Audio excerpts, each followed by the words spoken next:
A lot of people are going to say, oh, my manager was the best because he was my manager. But the truth is, Jimmy Hart is a GOAT. He's the greatest manager of all times. And let me tell you why. For those real wrestling fans out there, the real ones, a lot of the managers would come out on the microphone and they would start a promo or an interview saying like, let me tell you something. I'm the smart one. I'm the brain. I'm intelligent. I got these guys. I'm this and I'm that. They'd always speak about themselves. Jimmy Hart was the only manager that would come out and would make his characters look so amazing. He'd never spend a minute talking about himself. It was always, he'd start his promos like, let me tell you something, my man here, my guy here, my champion here. He was always talking about his talent instead of talking about himself. He was also the guy that would go had some suits made. For those real wrestling fans out there, know that Jimmy Hart would come out with a nice jacket with all kinds of designs of his talent on it. So he spent some time always giving value and credibility to his talent. Another thing too, Jimmy Hart would write and create the best intro songs, music songs. Like, do you guys remember my songs? I'm the Mountie, I'm handsome, I'm brave, I'm strong. I'm the Mountie, and I enforce the law. You could try to run, but you could never hide, 'cause the Mountie always gets his man. Jimmy Hart had a meeting at 8 o'clock, anywhere, a media, radio station, or anywhere, and Jimmy Hart was there at 7:30. There was nobody punctual like Jimmy Hart. He was the most reliable person I've ever worked with. And that's why I can honestly say today that I owe a lot to my career thanks to Jimmy Hart. I was basically going to see if there's... Hands up, who's got a question for the Mountie? Oh, we'll go here. We'll go here because I go got there, this way. right there. What's your name and what's your question? My name's Harry, and my question is, have you ever been shocked by your own shock stick? Have you ever been shocked by your own shock stick? Now that's a funny question. Harvey? You know, we have restaurants in your name up in Canada. They call them Harveys. I don't know if they have them here in England. But anyway, Harvey, I'm shocked right now, actually, that you asked me that question. But no, I've never been shocked by my own stick. I never have.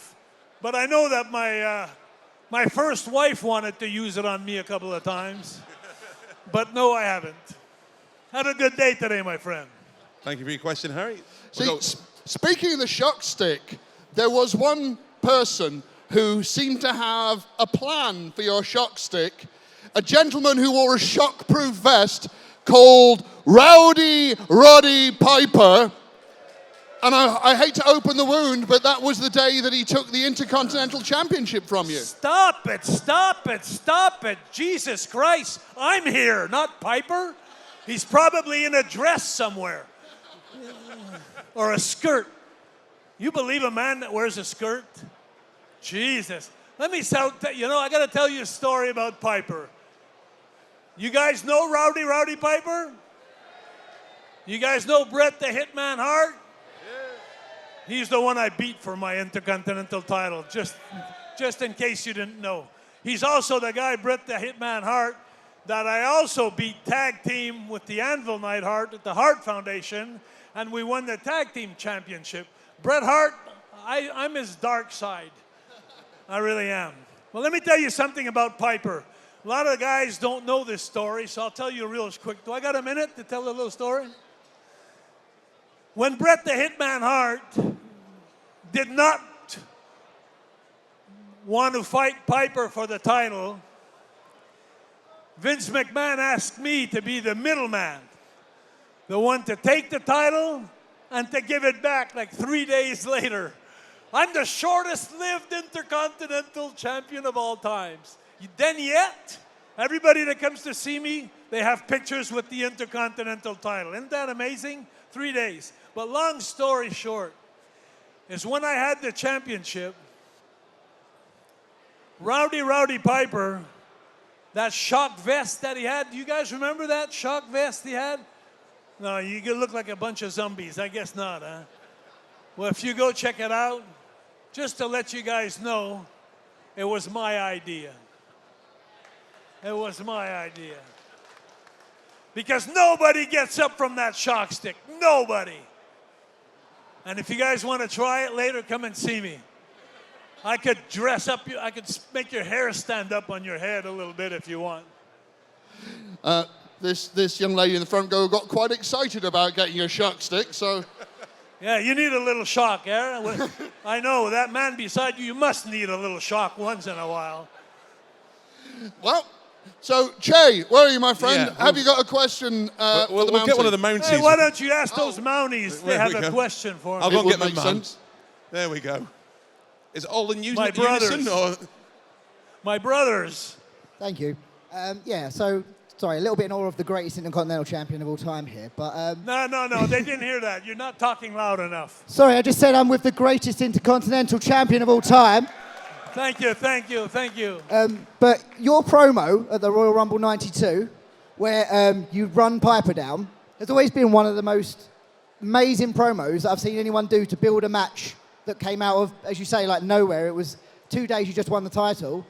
Was that just you off the cuff, or did they, or I'd say, did Jimmy Hart help you with that? Like, where did you come up with that promo where you tell him you're going to take his skirt, you're going to take his manhood, and whatever's left? How did you come up with that? Because I've always thought that was really amazing. You know what? In our days, to be honest with you, a lot of the promos that we did in the 80s and the 90s, early 90s, they were improvised.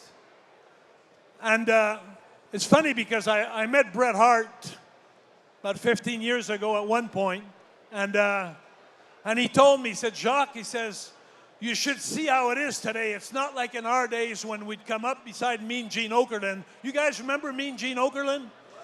And we'd come up beside Mean Gene, and Mean Gene be beside me, and I'd start a promo like, let me tell you something, Mean Gene. Hey, you're stepping on my shoes. Get away from me. And we were allowed to improvise. But now in our days, like he was telling me, Brett, everything is scripted. Like everything so you lose a lot of personality. So the funniest thing is when I did that promo about Rowdy Piper's skirt and his manhood, I'm laughing because I didn't know what the word manhood meant. And I thought it was something different in my mind. And when I said it, everybody looked at me like, and eventually I found out it was something different. But the Mountie always gets his man. But it was the fun days then because we could improvise on our promos. And I think the greatest promos came from there. I think of guys like Jake the Snake. I think of guys like Macho Man Randy Savage. Oh, yeah! And, you know, all those guys had all these characters, but it was fun. It was the good days. Brilliant stuff. Che, do you have another question for us? Is anybody else with the questions? Anybody over there? Or should we go with another Mountie, or is there anybody? Let's get the Mounties out of the way. There we go. So, WrestleMania 7, I think you have a record. I think you're the only man to ever win a singles match without hitting a move when you beat Tito Santana. Is this true? I was the only man what? You guys speak with a funny accent for Mounties, I gotta tell you. I think you might be the only man at like a WrestleMania to win a singles match without hitting a move. You literally like shock sticked him, and like, can you clarify this? Well, you know, it's even better than that. Out of the 6 WrestleManias that I did, I'm not the only man who had that singles win against Tito Santana. That was my only win. Yeah. I never won. You know, it's funny but that's when you could tell a real good heel in those days, a real good villain. My job was to lose every night. But every time I left the ring, I had more heat leaving the ring than I had when I came in. And that's a good sign of a good wrestler. So I always tell people in life, the one who comes up to me and they say, Jacques, what's your win and loss record in the business? I say, you don't want to hear about it. But you know what? It takes a good Joker to create Batman. In movies and everything, if you have a good villain, you'll have a great hero. If you don't have a great villain, your hero is not going to be good. So I could take pride in saying I don't have a lot of wins in my career, but I won a lot of hearts. We've got another one, Chris. We've got another Mountie. I believe we're working our way through all the Mounties in the building here. There's another one here, sir. Go ahead. So many men. Hello again. What a glorious man the Mountie is. Give it up for the Mountie. Come on. Thank you. He always gets his man. So, obviously, Royal Rumble 94, you work the Hart brothers. You make them turn against each other because Bret was too selfish to make the tag. Now, the question I've got for you, did you prefer being a tag team or a single star? That's amazing. I had someone ask me before if I'd rather work as the fabulous Rougeau brothers or the Mountie or the Quebecers or... You know what? I was the luckiest man in the WWF. I was there for 11 years. WWF, WWE. And no matter if it was tag team, I think of the guys that I work with, the Rockers, Shawn Michaels, Marty Jannetty. What great matches we had. I think of the Hart Foundation. What great matches we had. I think of the Steiner brothers that we did as the Quebecers. But also in singles. I think of guys that like Coco Beware, Tito Santana. Guys that I went in the ring and who could forget Big Boss Man? Who could forget the night that I was sent to jail in Madison Square Garden? I sure never forgot it. Especially when they put me in that cell with a gay guy. I had to spend the night there. But so I had a lot of fun in singles and tag teams. There was such great talent then. So I favor both of them, to be honest. But you know, there's one match that a lot of you people don't know. And it's because it wasn't on pay-per-view. And it wasn't seen nowhere except maybe on social medias. But did you guys know? Now this is for all you people out here. I'm going to tell you something you probably don't know. But I am the only Canadian to get a clean pinfall 1, 2, 3 on Hulk Hogan. And if you go on your social media, Jacques Rougeau versus Hulk Hogan in front of 20,000 people at the Molson Center in Montreal, Hulk did a favor for me, and I will never forget that. And a lot of people ask me, who's the greatest wrestler of all time? Well, there's a lot of them out there, but who did the best for wrestling? For me, it's Hulk Hogan.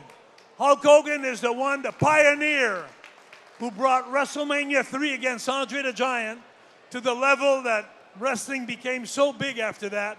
So never forget, a lot of people, a lot of the guys, a lot of the wrestlers, a lot of the promoters, they forgot where they came from. So let's not forget Hulk Hogan, ladies and gentlemen. For me, he's the greatest icon of all times. Selfishly, because you beat me to the punch, I was going to ask what it was like to pin Hulk Hogan in Montreal. But obviously, Montreal for you is where you started. And do you have any other memories of wrestling in Montreal, your hometown, where you were a hero? You were absolutely a legend in that city. Absolutely. You know, before I came to WWF, when I was in Montreal, I started my career in 1977. All the way up to 1985, the Rougeau family are heroes in Quebec and Canada. You guys may not know this, but we are 4 generations of wrestlers, the Rougeau family. My uncle, Johnny Rougeau, my great uncle, Eddie Oshie, Jacques Rougeau, my dad, my brother Raymond Rougeau, who you all know, of course. My 3 sons, we did wrestling. And we had some amazing matches. So if ever you go on social media, thank God we have that today, and you go tap in the Rougeau name, Jacques Rougeau in Montreal, you're going to see one of the best the wrestling feuds ever put together. Do you guys remember, I don't know if you guys know these guys, Jimmy and Ronnie Garvin. Do you guys know the Garvin brothers? Ronnie Garvin, Jimmy Garvin?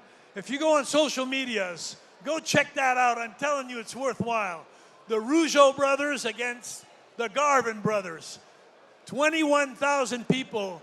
It was sold out Montreal. We had the first match, it was the massacre, and then the second match was the comeback. And you're gonna have fun. If you're a wrestling fan, go check that out. You're gonna, from the beginning to the end of the two shows in our matches, you're gonna have the greatest time, I'm telling you. So yeah, the Garvin brothers against the Rougeau brothers is iconic. And I guess everybody here knows Abdullah the Butcher, right? You guys know Abdullah the Butcher? And I have some iconic matches in Montreal also, if you go on the social medias. Jacques Rougeau against Abdullah the Butcher. Him and his fork. Yeah. We've got some homework. Get that on your watch list. Always happy for it. Che, can you get us a question, my friend? Yeah, there was. I think so. Yeah, there's somebody behind me there, weren't they? Hello, Jacques. I think that you and... Stop talking like a girl. Sorry. Okay. I think that you and your brother Raymond should be in the WWE Hall of Fame. And thank you so much. What do you think when we'll do this, the WWE management? I didn't hear the last part, but I did. What do you think when we'll do this, the WWE management? Was that? Were you asking why he did not become a tag team champion? What do you think that the new WWE? Do you think the new WWE management will put you into the Hall of Fame? Do you believe that there is a place for you in the Hall of Fame and that the new management will put you there, sir? Well, let me ask you, Manchester, do you think I deserve to be in the Hall of Fame? You know what? There's a lot of politics everywhere, and there's a lot of yes people. If you guys don't know what yes people are, they're kiss-ass people. And I'm not one of them. I'm going to tell you a story. Do you guys remember my first vignette I did as the Mountie when I came into WWF? I'm going to tell you this vignette was one of the best parts of my whole career. Before I became the Mountie, after being the fabulous Rougeau brothers, my brother Raymond retired in 1989. Vince McMahon called me back in 1990 and he said, Jacques, we want to do a character with you. You're going to become a Mountie. There's a big policeman in the United States called Big Boss Man, and we're going to have a feud between Canada and United States. So we'd like for you to become the Mountie. So I looked at Vince and I said, the Mountie? You want me to be a Mountie? He says, yeah, we'll do a Mountie with you. So I said, okay. So my first vignette ever, I got to tell you, this is awesome. If you guys ever had a good time, go check this vignette out. This is great. So I'm not the Mountie yet. I'm at home in Montreal. So they bring in this whole film crew, the whole crew to come and film this vignette. So I'm standing in a park, and they bring in this horse. So I get on the horse, and they start filming this 1.5 minute vignette. So this guy comes and he pulls up beside me and he's in his car with his girlfriend. And he stops by beside me and he puts his window down. He says, excuse me, officer. Excuse me, officer. He says, can you tell me how to get back to the United States of America? I'm lost. And we're in Canada, of course. So I'm on my horse. Very arrogantly, I look at him and I say, I'm not an officer, I'm the Mountie. So the guy looks at me like this, and then he looks at his girlfriend, and he says, oh my God. So he says, excuse me, Mr. Mountie. He says, can you tell me how to get back to the U.S.? We're lost. And I looked down at him, and I said, I got off my horse. I got down to the floor. I went beside his car, and I said, come here. So the guy's not sure if he wants to get out of the car or not. He thinks I'm a wacko. I said, come here. So the guy gets out of his car slowly. I bring him up in the front of my horse. And I take the head of my horse like this. And I lift the chin up of my horse like this. And I tell him, you see this part of my horse? It always points to Canada. Now come here. And I brought him at the end of my horse in the back. And I lifted the tail of the horse up. And I said, you see this part of my horse? It always points to the United States of America. I gotta tell you, I had so much fun doing that vignette, being Canadian. Hey, what do you guys think of Donald Trump? I can't believe it. I took a picture with Donald Trump many years ago at WrestleMania. I just took it off my social medias. I bet that was driving some interaction, to say the least. Selfishly, sir, can I ask you a question? Because personally, as a fan, I became a fan in 1991, and the thing that really drew me in was the big characters. And it was very much the Big Boss Man and yourself. So, selfishly, can I ask you of any memories you have of working with the Big Boss Man, with Big Ray Traylor, and any stories you can share? I just want to say something. Big Boss Man, one of the nicest person I've ever met in the business. If you ever met Big Boss Man, he was just so nice. And he always took time to talk with people and speak with people. And in the ring, he was such a great talent. He was like 300 pounds. And he's one of the guys that I really appreciated when he took my body and he threw me around in the ring. He always made me land flat on my back. He always took care of his opponent. He was one of those guys that you go in the ring and you give him your body because you know he's going to take care of it. God bless Ray Traylor. I love you, Boss Man, and I wish you well up there. Great memories. What a match. We have time, I believe, for one last question. We've got a question and a gift. We've got a gift for you, gift? Jacques. Hey, I'm going to take a gift for sure. Come there. I'll take a gift. The author of a book that you appear in, he's got a question and a book to give to you. We'll just pass that across. It is Dynamite and Davey, so it is the British Bulldogs book. So he's going to pass that over. So what do you say it's a gift for me? Want me to give you a chair or something? It's a gift for you because obviously you feature in the book. Oh, am I? And you're who's the British Bulldogs? Well, that actually leads on to my question. Obviously, I won't dwell on the rather dark incident which is featured in the book. But I would like to know. Is that his version or yeah? Well, it's actually your version. It's mostly based on your YouTube interviews.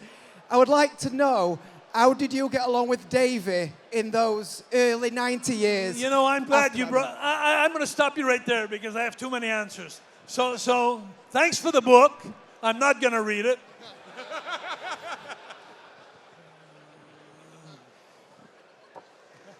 But I'm going to answer your question, though. Everybody knows what happened between me and the British Bulldog, right? Does everybody know? No? Well, read the book. And, unfortunately, Dynamite Kid was a big bully. He had a small man complex. And it didn't end well, unfortunately. But apart from that being said, I got to tell you something. We had a match, my brother Raymond and I, against the British Bulldogs at SummerSlam in Madison Square Garden. And that's the memory I want you guys to remember him as. We had such a great match. These guys were such great talent. They were amazing. When Raymond and I came to the WWF, we looked at the Bulldogs like, my God, this team is the best team I think we've ever seen. Apart from Dynamite's having his personal issues, Davey Boy, after the altercation with me and Dynamite, a year and a half later, I'm sitting in the dressing room in Philadelphia, and the Bulldogs had left the business in '89. So I'm there as the Mountie sitting in the Philadelphia arena, and then I look on the card when I come in, I see on the sheet, the British Bulldog Davey Boy Smith is coming back. And I went like, holy shit. And I said, not that again. Like, you know, and when we got in the dressing room, Davey Boy, as soon as he came in the dressing room, I was sitting there, he came right up in front of me and he says, can we go in the locker room and speak? And I went like, oh shit, here it goes again. And we got in the locker room, and Davey Boy, quit yawning. And so we got in the locker room, in the showers, and Davey Boy put his hand out to me, and he says, Jacques, he says, I want bygones to be bygones. He says, I really want us to be friends. I don't want anything have to do with that anymore. And Davey Boy Smith and I had the greatest Intercontinental matches together.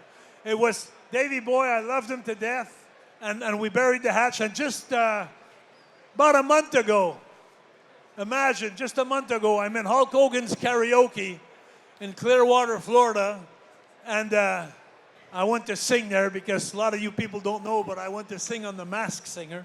But anyway, long story short, I went to sing there to have some fun. And right beside me came up to me this lovely, beautiful woman called Diana Hart.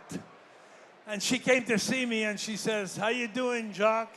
And because I started my career in 1977 for Stampede Wrestling for her dad, Stu Hart. That's where I started my business. And I knew the family. I used to go eat in their house and everything. And Diana came to sit beside me and she gave me a kiss on my cheek and she says, we still love you, Jacques. We still love you because of the feud. And that's incredible, you know, Diana Hart. So long story short, everybody has their demons. Everybody has their hard times in life. But to me, to my heart, the British Bulldogs deserve to be in the Hall of Fame. And that's what I say.